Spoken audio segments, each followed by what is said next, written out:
Virgo! Kamusta? Welcome back to Pinay Angel Tarot. Happy New Year mga Virgo! This is your January kapalaran, general love reading. Although maaaring may mensahe din sa career nyo. Tingnan natin, depende kung anong cards ang lalabas. Oh my gosh, nag-flip yung death card. So, kukunin ko to kasi I feel like merong mensahe para sa'yo. Mamaya ko i-explain. Okay. Ready ko lang yung mga cards nyo. Nga pala, kung kailangan nyo po ng gabay, pwede kayong magpa-private reading sa akin. Message nyo lang ako sa Facebook, sa Viber, or sa WhatsApp. Nasa description box po lahat ng mga contact details. At sa mga nag-inquire about crystals, message nyo ako sa Instagram. Ayan. Nakapost po dun yung mga crystals about love. I mean, to attract love, to attract money. At marami pa pong ibang benefits. Message nyo na lang ako kung ano yung kailangan nyo. Syempre, maganda magkaroon ng crystals kasi mag-Chinese New Year na. So, magiging Year of the Dragon na tayo soon, di ba? Ayan. And then, kuha ko ng moon card. Wait lang, guys. So, kaya ako napapansin nyo, meron akong dragon. Ayan, to welcome the coming of the Year of the Dragon. So, i-chat nyo na lang ako. Ang crystal for Virgo is fluorite. Although, syempre, yung mga basic na crystals, dapat meron ka din. Diba? Ayan, yung mga pampatanggal ng stress and yung tutulong sa'yo sa study mo. At marami pang iba. Okay, so ito na yung moon card. Believe in the impossible blue moon. Grabe to, guys. Parang nakita ko dito ang lakas ng faith mo. Maniwala ka. Sabi nga sa Bible, di ba, with God, nothing is impossible. Kaya, panghawakan mo yan, yung faith mo. Okay, so sa tarot, overall energy, King of Pentacles. Very practical ka. Ngayon, nakita ko mukhang nagkaroon ka ng growth at busy ka. Kita mo yung mga dahon-dahon, ang lalaki, di ba? Growth yan eh. Hawak mo yung pentacle mo, yan yung achievement mo. Kita mo parang nakaganon yung kamay niya. Ang nakita ko dito, naboboard ka eh. Or parang nagiging boring yung life mo kasi hindi ka masyadong nakakapag-enjoy kasi ang daming mga task or talagang nakafocus ka nga kasi sa mga gawain mo or mga responsibilities mo. And mukhang malakas ka ngayon sa nakikita ko sa totoo lang kasi si King of Pentacles, earth sign energy to eh. And also, earth sign din ng Virgo. As of the recording of this video, Capricorn season tayo ngayon, which is earth sign din. Kaya, mukhang alam mo yung mga nangyayari ngayon, yung energies ngayon. And nafe-feel ko din na lumalakas ang intuition mo ngayon. So, alam mo mga bagay-bagay, Virgo. Malakas si Virgo ngayon. Ayan, malakas naman talaga ang Virgo. Pero lalo ngayon, guys, kasi pabor sa'yo yung Capricorn season. Ayan, nakakatuwa naman. I feel like you're gaining strength, knowledge, and confidence sa sarili mo. Okay, ang dami kong sinabi kasi ang daming mensahe eh. So, what focus tuloy? Yung focus mo ngayon, ayan, ano ba yan? Nabulol tayo. Okay, 7 of Pentacles. So, again, busy ka sa mga task. Parang feeling mo ngayon, ang dami mo talagang kailangan gawin. Which is sinabi ko na kanina, pero inuulit ko kasi yan din yung lumabas dito eh. Ipupush mo talaga kung ano yung gusto mo. May mga stars dito, oh, may kasama siyang bull. So, yun na nga, yung bull kasi matigas ang ulo, 'di ba? Kaya ilalaban mo talaga 'yan. And nagbubunga na din naman yung pinaghirapan mo. So, pero parang hindi mo napapansin na nagbunga na eh. Kaya feeling mo kailangan mo pang mag-effort pa more. And more on sa career tong lumabas na energies dito, guys. Pero mamaya tingnan natin yung sa love. Okay? Okay, sa love ito. Parang inisip mo kung kaya mo pa bang ipaglaban yan. Kasi responsibilidad din yung tingin mo sa love ngayon. Ayan. What crosses you is 8 of Wands. parang feeling mo wala pang concrete na kung ano talagang susunod na mangyayari. Pero ang daming nangyayari. And yung mga snakes dito sa image, hindi yan nakakatakot actually. Kasi ang kahulugan nito is, yun na nga, like I said, ang daming nangyayari. Medyo magulo para sa'yo. Kaya parang wala pang concrete or wala pang, alam mo yun, hindi pa tapos. So, siguro napipressure ka kasi feeling mo effort ka ng effort pero hindi mo pa rin nakukuha, no? Yung mga gusto mo mangyari. Pero may faith ka naman eh. Kaya tuloy lang ang laban. So, kanina yung death card nga pala, this symbolizes transformation. Hindi din to literal, okay? Although, na-feel ko dito, nagsa-struggle ka, oo, meron naman talagang struggle eh. Pero, ang symbol kasi na to, guys, it means na merong binabago sa'yo. So, wag lang masyadong magpa-stress kasi kung nadadown ka man, hindi naman yan forever kasi nagbabago yung energy. So, what lies below the magician? Oh, wow, nice. You are ready. And, parang nalilito. May na-feel ako nalilito eh. Ayan, may ahas na nakatingin, no? So, siguro, don't dwell on the negativity kasi handa ka na, you have all the tools. So, since handa ka na, gawin mo na yung kailangan mong gawin. 'Di ba? So, what lies above, Queen of Swords? Bakit parang ano ka dito? Mataray or masungit? Masyadong serious? Kasi ang dami mong natutunan din eh. Ang dami mong natutunan sa mga nangyari sa'yo. Kaya ngayon, parang pinaprioritize mo kung ano yung tama, kung ano yung dapat gawin. Parang nagmamadali kang ayusin yung mga bagay-bagay. Yan yung nakita ko sa'yo. So, what lies behind is Queen of Pentacles. Inuna mo yung sarili mo. And, may nakita ko dito guys na, oo, merong love life, pero mas pinipili mo ayusin yung sarili mo kasi pag okay ka na, saka mo na bibigyan ng focus yung love life.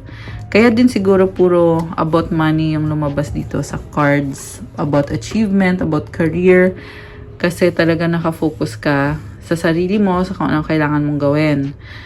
No? And then, what lies before is the Four of Swords. Gusto mo mag-isa. So, ugali naman talaga ng Virgo to eh, na kita mo nakahiga siya. Nagkaroon ng situation na nasaktan ka or nahirapan ka. Kaya ngayon, parang yung isip mo, ayaw mo nang guluhin yung isip mo. Mas okay ka kung nagre-relax yung isip mo. So, outside influence is Ace of Wands. Meron kang gustong i-pursue. I feel like this is also attraction sa person mo. Attracted ka sa kanya, oo. Pero, nakafocus ka kasi sa finances mo eh. Kaya, parang isip mo, aanhin mo naman ngayon yung attraction na yan kung ang dami mo pang responsibilidad sa buhay. 'Di ba? So, yung person mo, okay, Three of Wands, hinihintay ka. Oh my gosh. Parang nasistress yung person mo, kakahintay sa'yo. Feeling niya hindi siya kompleto. I feel like nagiging needy siya ngayon, codependent. And iniisip niya, nasaan ka na ba Virgo? Kailangan kita. Hindi ako makakapag-function maayos pag wala ka. Hindi ako balanse. Kasi kita mo may dalawang wand siya sa kaliwang kamay niya. I mean, sa kanan, isa lang. So, may kulang. Ganun yung pakiramdam ng person mo ngayon.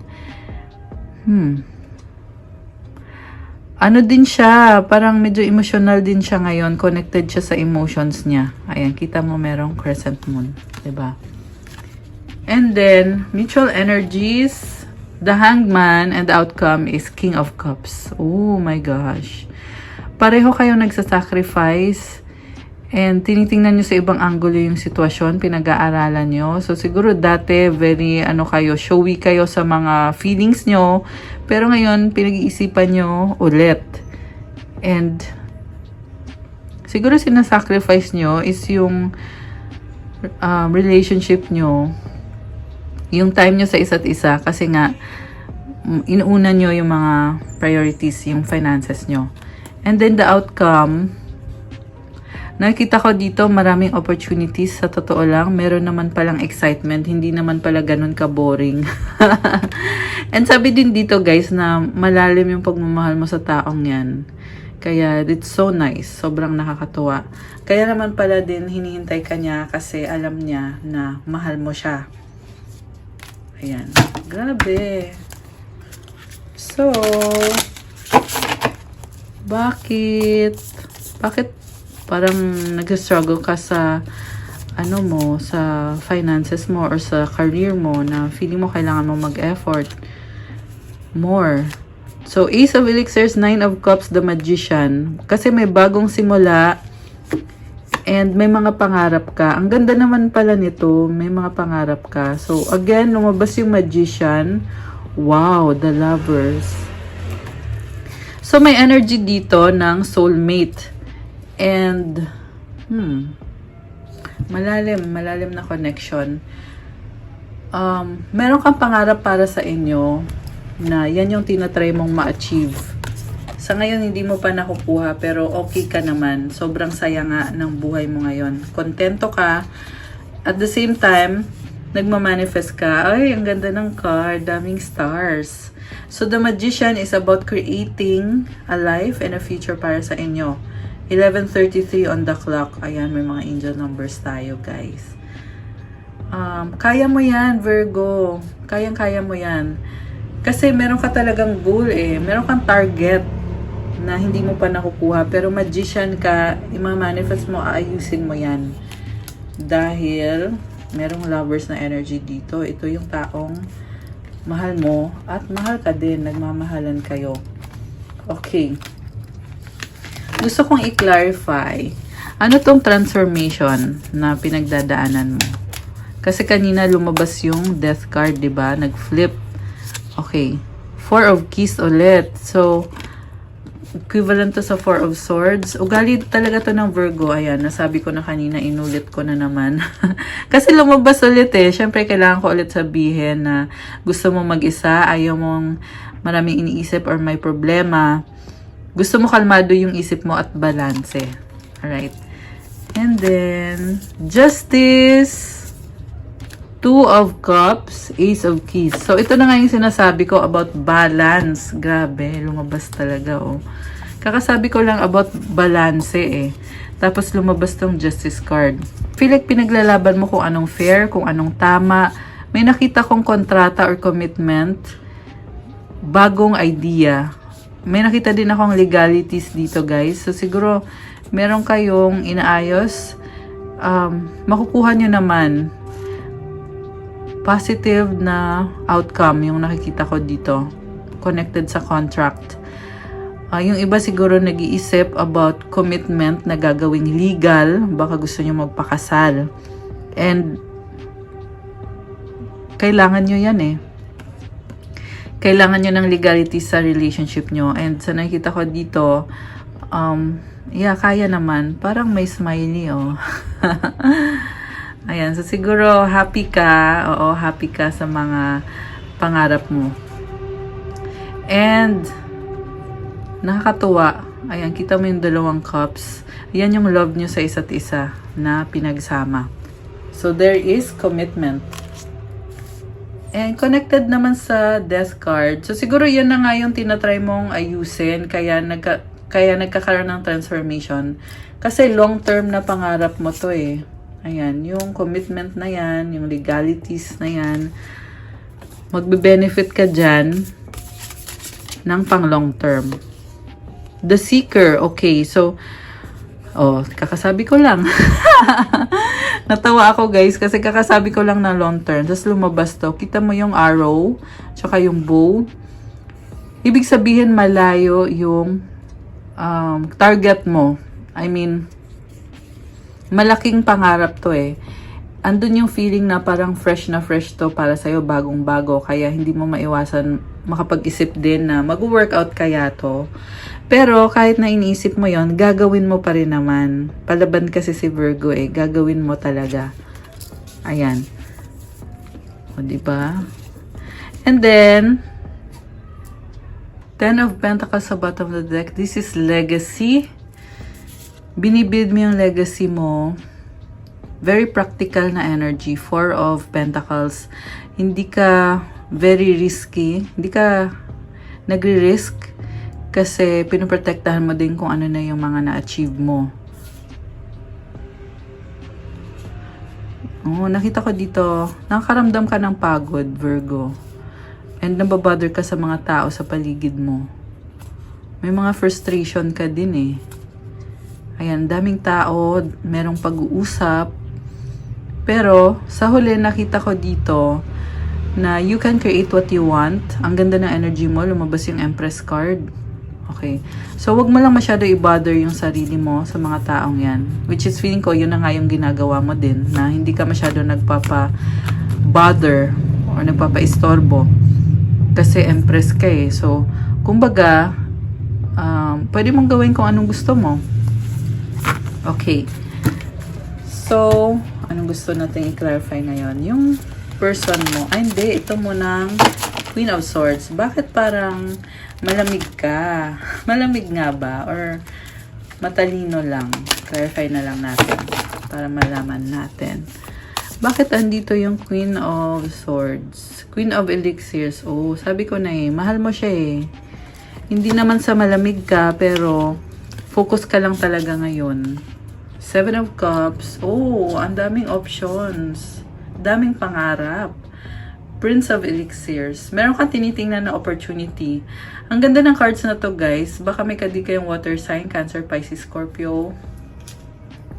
Meron kang nakitang person dito na mahal ka ng taong to pero naguguluhan, ang daming iniisip. And parang ibang-iba yung energy niya ngayon. Mabait tong taong to. So, baka may childhood memories kayo. So, kahit na marami siyang iniisip, tinatry niyang maging positive at moving forward na daw siya ngayon. Itong person na to, may na-feel ako na parang may childhood wounds or childhood trauma ata siya. Na ngayon, nagmo-move on na siya. Parang sinasabi niya sa sarili niya na bagong-bago na ako ngayon. Kung ano man yung nangyari dati, natuto na ako. Ayan, possible din naman na ikaw to eh, na merong mga nangyari dati, natuto ka na, and nagpapaka-positive ka, mas optimistic ka ngayon, mas nakikita mo yung positivity. Ayan.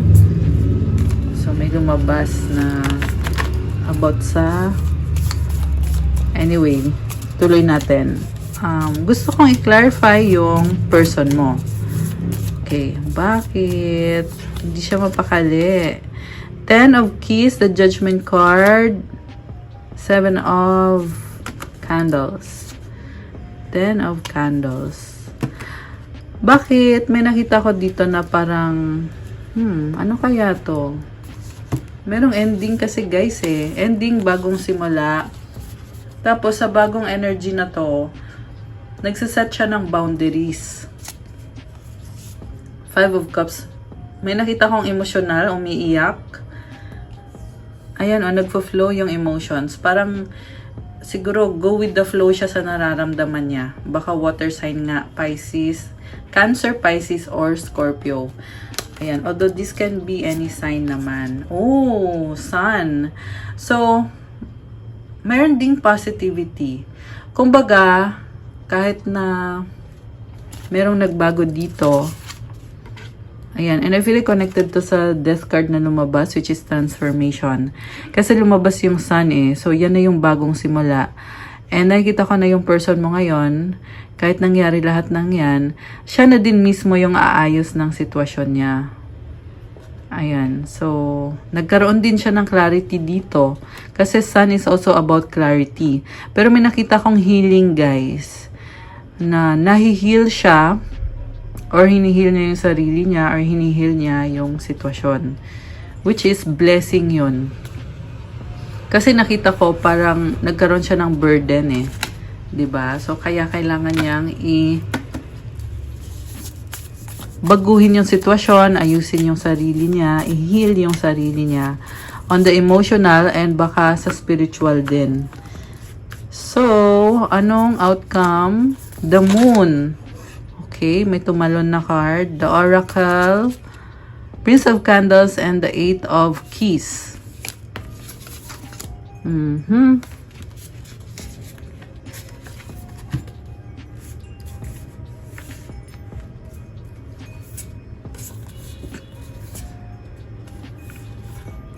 Nakita ko dito, merong confusion, may mga bagay na hindi clear sa inyo kasi pinangungunahan kayo ng intuition nyo at ng fear nyo. Pero at the same time, babalik ka sa kung ano yung tama, kung ano yung ideal, kung ano yung nararapat. Very idealistic ka din ngayon, Virgo. Oracle to. So, siguro, kukonsult ka sa isang expert, sa isang priest, or someone na may alam talaga, posibleng teacher. Ayan.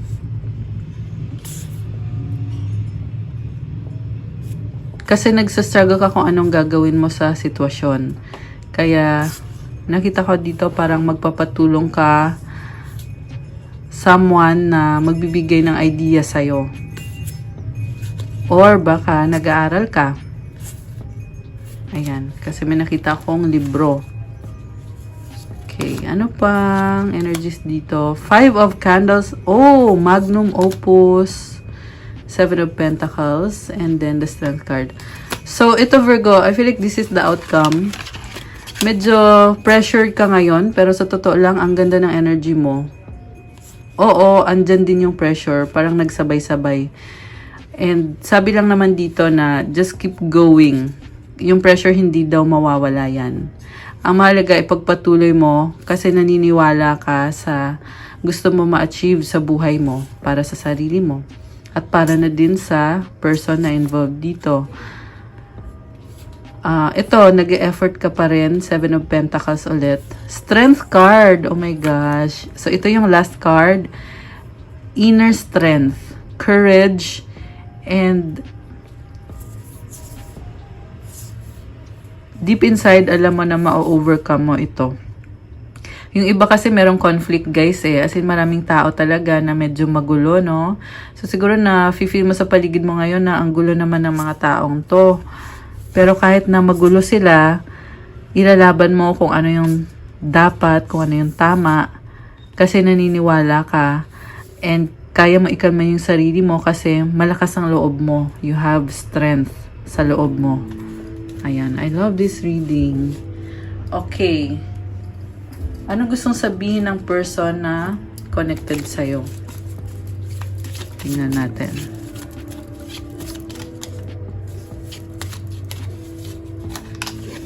I can't move on from you. Oh my gosh. I need your time and commitment. Sabi sa'yo eh, hinihintay ka niya eh. I appreciate you. Oh, nice. I lied and regret it. Okay. Give me another chance. Ano pang gusto niyang sabihin?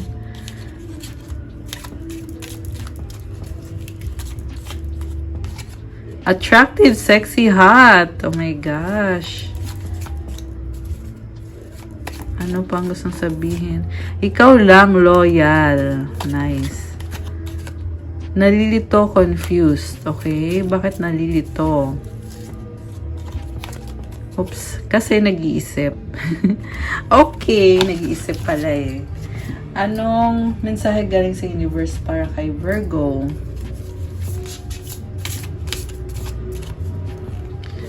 When I'm in alignment with the love of the universe, peace cannot be disrupted. Mas gusto mo at peace ka.